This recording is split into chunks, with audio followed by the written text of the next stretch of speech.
खुलुमबाय गाइसमोन नोंथांमोना नायगासिनो दङ बर'नि राहुल इउट्यूब चेनेल तो नोंथांमोना बीटीसी आव दासान्दि माने दायो बर्तमान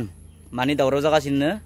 बियो जाहैबाय फिशरिज सेक्रेटारि आरो फरेस्ट गार्डनि साख्रिनि माने दावराव सोलिगासिनो दङ तो नोंथांमोना ससियेल मिडिया खुलिबानो मथदे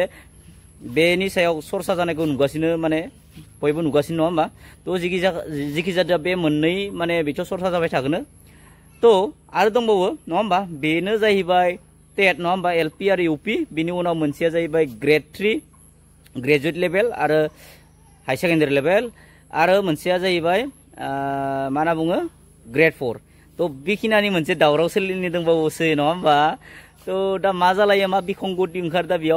बेयावथ' माखासे माने बिखंगति ओंखारबाय फैसा लानाय माबा माबि किन्तु प्रुफ गैया दै प्रुफ गैया मौ आरो सिखावालाय सिखाव हामग्राया मौ माने खिथानो लानो आं सिखाव खालामदों नङा होमबा रावबो खिथानो लाया आं सिखाव खालामबा आंबो खिथानो लानो नङामोन नङा होमबा बेबायदि आरो बाथ्राया तो जिखि जाया आरो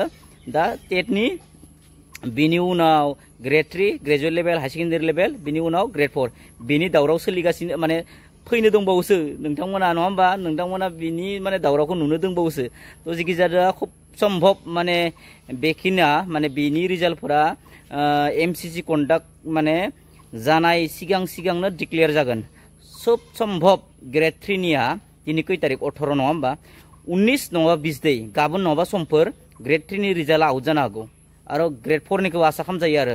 19 नङाबा 20 आव मानो होनबा टेस्ट 24 आव पुरा माने एमसीसी नांनोबो हागौ टेस्ट नङाबा 24 आव तो बिनि सिगां माने 19 नङाबा 20 बे साननैयाव ग्रेड 3 ग्रेड 4 माने रिजाल्ट आउट जानो हागौ आरो तो बेखिनियानोसै